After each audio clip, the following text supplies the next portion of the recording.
Lorelei Linklater.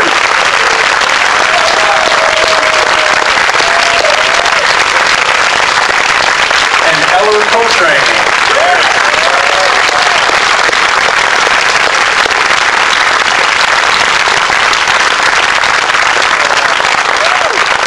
Thanks for being here. Thanks for hanging out. After. Even though they cut the credits short, we have there's a song, a Jeff Tweedy song, and then one plays it. About here, I think it starts. Whatever. Rick, just kicking it off, can you tell us about the genesis of the idea for this film? And had you already decided to make a sequel to Before Sunrise when you came up with this idea? No, this was early century, I think.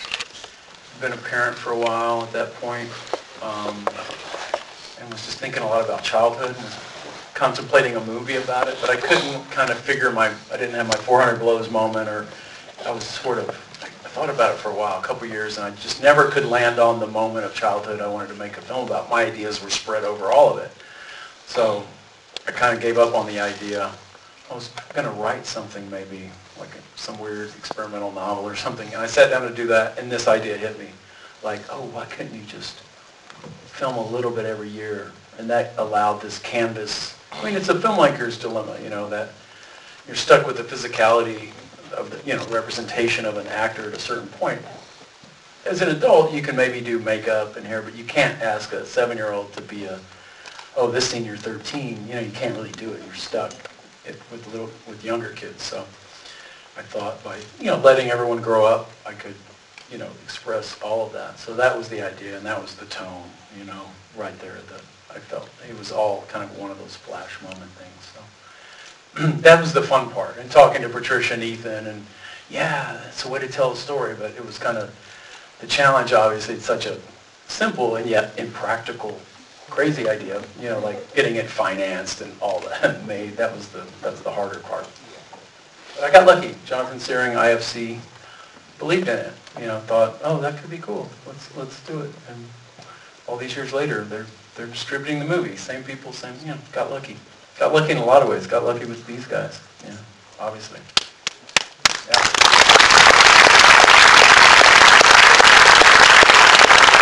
I understand it was a very unconventional script, but what were the major kind of plot elements that you figured out early on that were going to be part of it? I would say the structure, the bones of it, that, pretty thorough, character through lines and outlines, particularly for the adults, kind of where they moved to, what was going on in their lives. We discussed that and felt it had a strong architecture to it.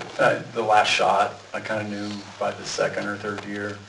So, but each year, because of the methodology of this, it afforded a luxury you never get in film, which is to shoot a little bit and then just edit and think. Usually by the time you're in production, it's a go, it's a sprint, and then you get your editing period. You get your script period, your shooting, and this was, I was able to edit and then kind of write or conceive, get that year of gestation every time. And we all talked about it. It was kind of this ongoing collaboration between all of us on their characters and the story. So even though we spent, 4,200 days in production, which is kind of crazy, but we really only shot 39 of them. So all the rest of that time I could be editing or just thinking, writing, and talking to these guys about what's next, So using that time that was such a luxury. On that kind of collaborative process of the film, Patricia and the rest of the cast, can you talk about, maybe cite a specific example of something that you contributed that came in the film, something, a personal experience maybe that you brought to the film? Well, a friend of mine, there's a lot of them really. We threw everything on the table. It was the most collaborative movie I've ever worked on. And the way we would workshop scenes that we were about to shoot was really exciting, and everyone would contribute something. But I remember a friend of mine told me a story about her son getting in trouble at school for sharpening a rock. And I thought, when you're little, you're being taught the tools that we have in front of us. And here's this tool that sharpens things. And if you're really smart, You might try to sharpen something in it, and yet it gets destroyed, and that's understandable too. But it's smart to do these things. And you're somewhere in between the, how do I teach you to live the way of the world and the rules of this world, but also celebrate who you are and your instincts that are wise. I don't think there's a frame in this movie that doesn't have some moment that's personal to either Lorelei or Ellar or myself or Patricia or Rick or somebody working on the movie. I mean, you know, that's one of the interesting, I think the one person here in the cast that has something to compare this to, meaning working on another Richard Linklater film. Well, you were in fast food, and so Rick is a rare filmmaker who asks, you know, there's a lot of directors that get a lot of props and people make about how they have vision, but Rick really asks all the people working with him to have vision and to be a part of that. And I think that the movie's imaginative life gains in a wisdom because of that. He's not dictating to the audience or dictating to the frame about, you know, his signature, his opinion. He's really interested in encouraging Lorelei to, you know, what's that funny thing that you said the other day, or, I mean, all that kind of dialogue of where all of us were talking about what it was interesting to be alive right now, what it's interesting to be a kid right now, what's interesting about being a parent. And that was the dialogue that shaped the script. While you guys watched the movie, we all had dinner, and the four of us asked to finally get a script. You know, we want one as a keepsake because we never got one to begin with. Pieces. It was year by year, you know, but they want it all together. Okay. Yeah, I mean, for the most part, I think our input, it was just kind of throughout, you know, it's all very incidental and just kind of taking, you know, elements from our personal lives and our personal kind of experiences and, you know, different kind of social dynamics and, you know, not necessarily using them directly, but just using those to flesh out the characters and the interactions between the characters. But the Facebook rant was one of the only things that was like very much I wrote that scene. What about you, Lorelei? What was the question? Oh, something from your own life. Oh, yes. The red hair? The red hair. My language. Tuan ai tools a iguad ayed in zigurwenta a languages. Aesian eta z kinetham. Oh, you're supposed to jump in here and say she's using it. Oh. Yeah. Lorelei made up her own language, and we got to use that in the movie. And we're still using it now. Yeah, thank for.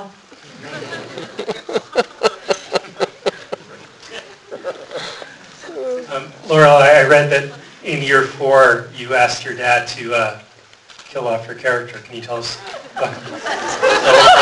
Let me correct that. She didn't ask to kill off. She just asked if her character could die. I think that implies like violence or something. She just, well, whatever. I eta ude kawazi. Tools isterwading eta. Eta. If you're first, yo. Aetam zirwar. I did do that. It was I guess, kind of an uncomfortable year.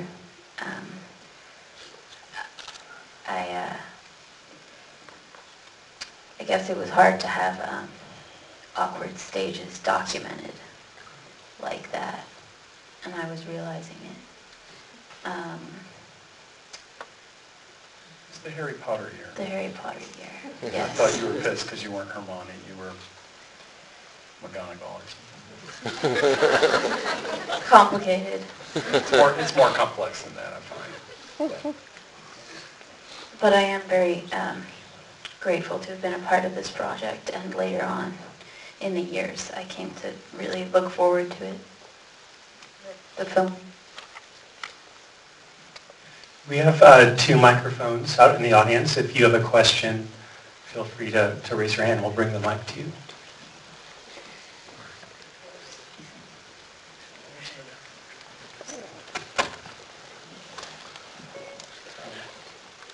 Hi, congrats on the film. I thought it was pretty amazing. One thought that kept going through my mind is the fact that Ellar was in the movie. How did that influence, like him as a kid, do you think it shaped the character that he became? Because him as a person became something like what he is now.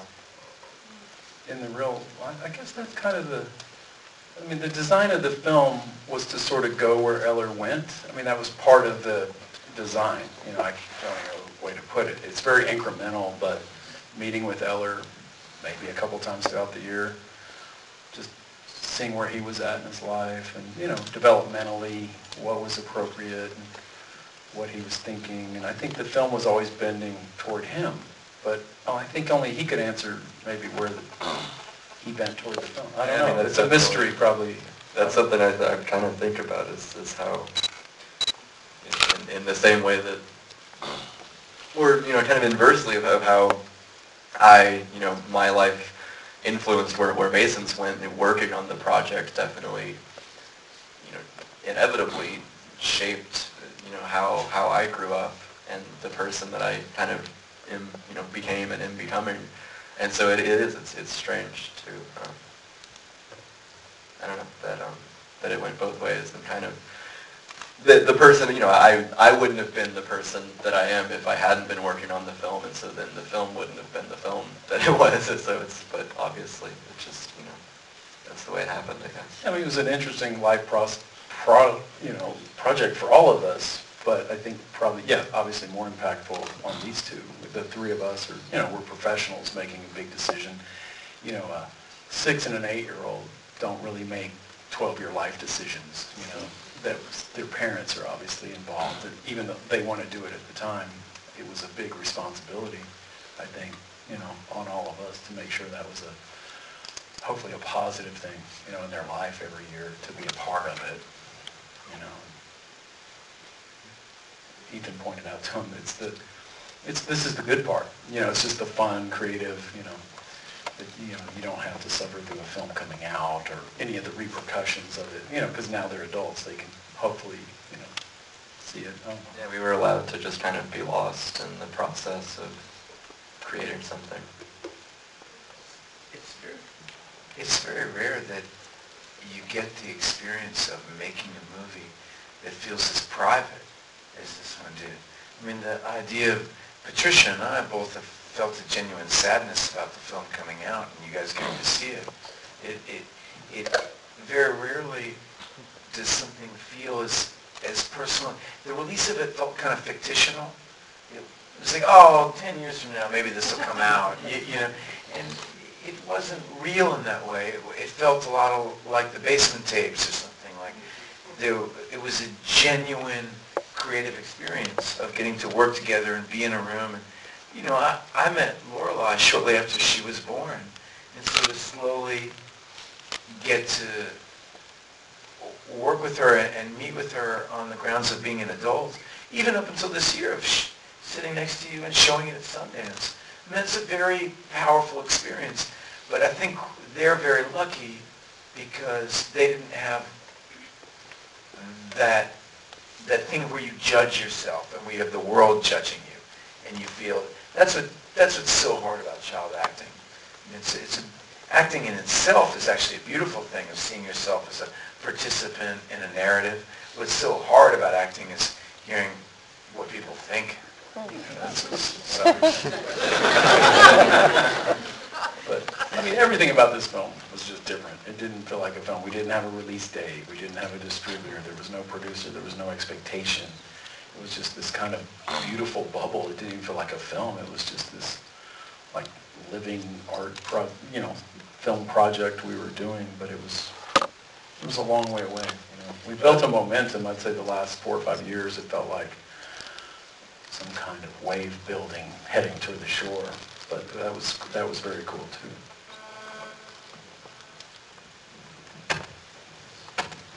Sure, here in front. Wow, okay. Congratulations, that was really a wonderful film. And one thing that was really interesting to me was the male characters, the father people. They had a pretty rough go. And I was really interested in how you came to show how people were raised, well, you got a sense of how they were raised, and then the limitations they confronted. And it seemed to me like Ellar was living a life that was somewhat limitless based on the support and love of the family, and I just wondered if you could talk about those male characters and then the younger, burgeoning person. I'm not sure I totally understand the question about the series, the men in his life. Yeah, like the men, they all devolved into alcoholism and sort of abusive. They're very different. One's a college professor, one's a college student / prison guard, but the first one, I think he definitely has an alcohol problem. The second one, maybe he's drinking too much. When we see him, I don't know to what degree he's an alcoholic, but, alcohol is seen as a kind of and it was the perspective of a kid. Why is this erratic behavior by adults? Why do they act so different at certain, as a kid you don't understand that. Later you might go, oh, they had a drinking problem, so it was kind of from the kid's perspective. Well, in terms of them coming to drink, that was interesting to me, especially in the second case. Was that? Yeah, he's an Iraq vet. Who knows why anybody, drinks too much. There's probably a million reasons. It's a disease. I don't know. It's nasty. I wouldn't recommend it. Drinking that much.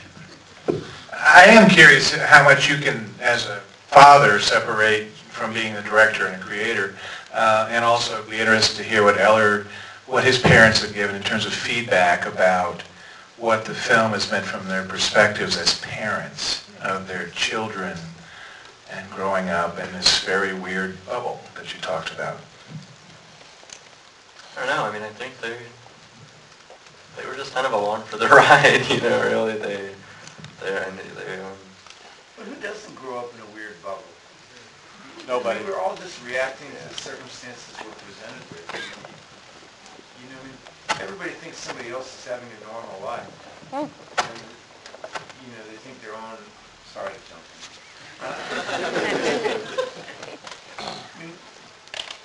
I always thought this family, the whole point is they're very ordinary. We would call this movie Ordinary People if the title hadn't already been taken. That would be a fitting. They're not out of statistical norms by any means in any aspect in the modern world. So you're witnessing, I think there's something kind of common about so much of this. It's not what I'm saying. Yeah, I don't think it's the story that's uncommon, and in fact, I think the story is so common, and I think that's why some people are really have a deep feeling about the movie, and it resonates with them. But the bubble, the beautiful bubble of making this movie was exceptional. How do you get a company to give you millions of dollars years before a movie that does not play to any age bracket, that has no robots, guns coming out, cops, undercover agents? And how do you make a movie like that that defies all kinds of rules of filmmaking? This we knew, because we've lived in this machine of making movies. So this bubble was really rare. This bubble was like kryptonite, incredible, and, a once-in-a-lifetime experience. Ellar's parents are great artists in their own right, and Rick once said that you sort of cast the parents for kids, because they were dreamers and thinkers and adventurers and open and philosophical, and they raised a child that had a lot of his attributes. And Rick has that, and Lorelei has that. So, you know, they say the apple doesn't fall that far from the tree. You find a really good tree, that might be a good place to start. I was interested to know, you said you shot 39 days. So does that mean like every year for like 3 days, or, I mean, how did that? We cut it, actually we got into the 40s because we shot some pickup shots or a half day, often when we were always working around schedules. And it's like making 12 films, you know. You had to crew up, you had to cast and location scout and tech scout, and, you know, get everybody back. Well, that was the fun part, you know, it was like summer camp. A lot of the same crew was back all the time. And so, yeah, and sometimes we'd do a half day, maybe after, you know, Patricia and Ethan had the most limited time often, so we were working with schedules, but, you know, just we did what you had to do. You know, there wasn't a lot. People have asked me, is there a longer version of this? Like, no, there's not, this is it. There wasn't a lot of scenes cut. We really workshopped. Those 3 days was a challenge. You know, we had limited time and budget, so had to make it work every year. Wow. So everybody worked really hard. You know, Patricia would show up in town, get off the airplane. We'd go to the hotel room and start rehearsing the scenes that we're shooting the next day and wardrobe fitting. And, you know, it was a rush. But we'd had a year to think about it, maybe, or however many months. So it was go time. But it wasn't in a complete vacuum of, we didn't know what we were doing. We had our character. We knew the relations. We knew, maybe we had talked about it over the previous year. So it was fun. Congratulations. Each year was a rush, you know. It obviously worked, and, you know, we've been waiting years to see it, so it's great. We was trying to work in private, and we did. I think a lot of people didn't know, but some people, the word did kind of leak out year one, so we were all asked about it over the years. You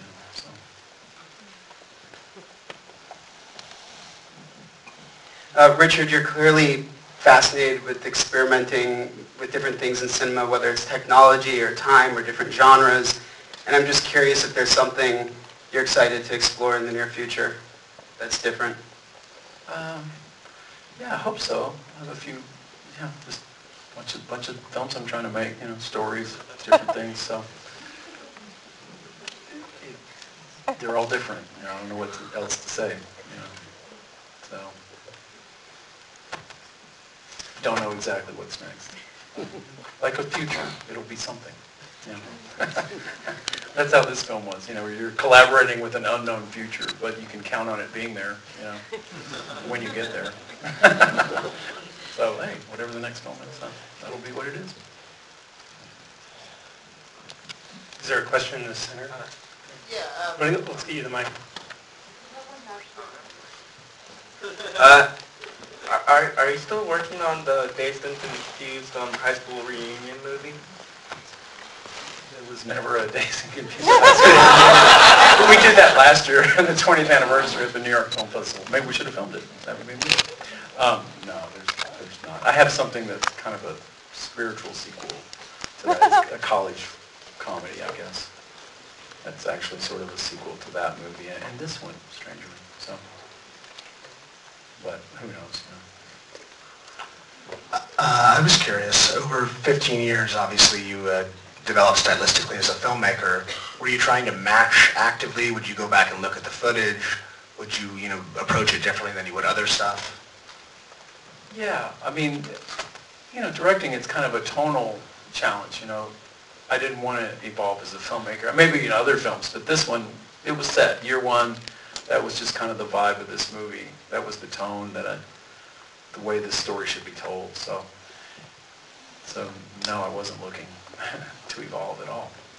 So nobody watched footage before you Oh yeah, we'd edit constantly. And the art department would want to see stuff just to, sets. But yeah, we had, that was the great thing. We had this evolving film. We'd edit and attach it to everything that came before and could hang out with that footage. I watched it a lot, Ellar and Lorelei, they never asked for it, but they never saw anything. And that was probably a good thing. But, Patricia and Ethan, as much as they wanted, I was glad to show them the film up to that point and just, there it was. We'd be crazy not to reference it. But, you know, it sounds like a challenge, like, oh, how do you, but if it's what you do, to me, that wasn't the hard part, keeping the tone consistent or anything. That was just telling this story. It just took 12 years to do it, but it was one story, one idea.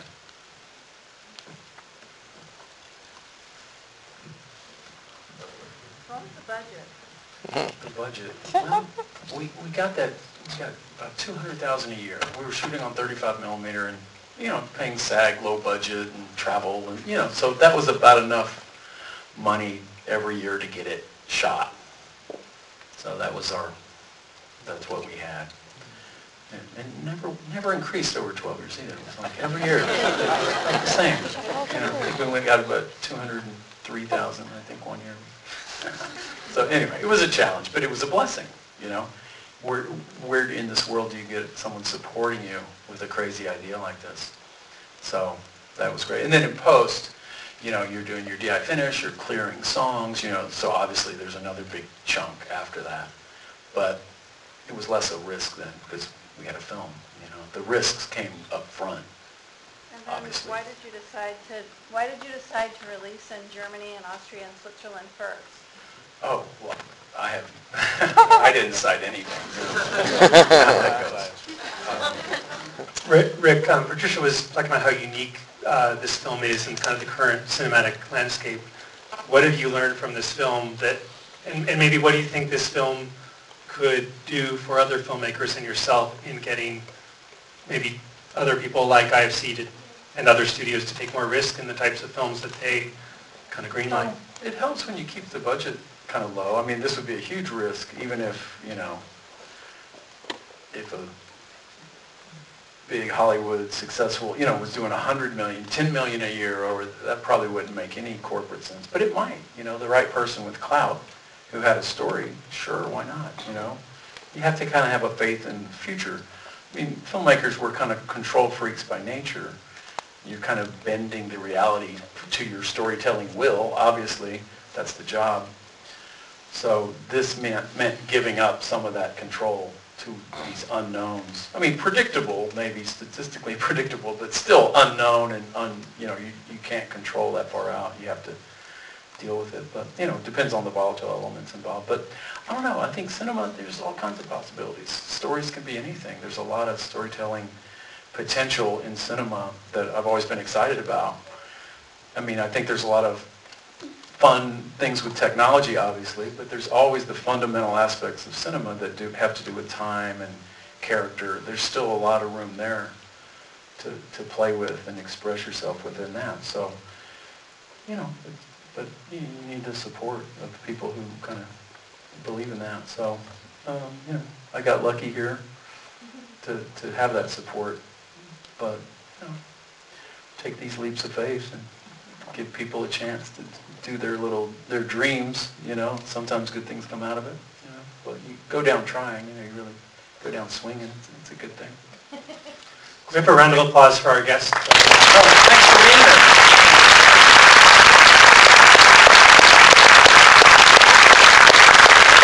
Boyhood opens on July 11th. Could you please share this wonderful film with your friends? Thank you very much for coming.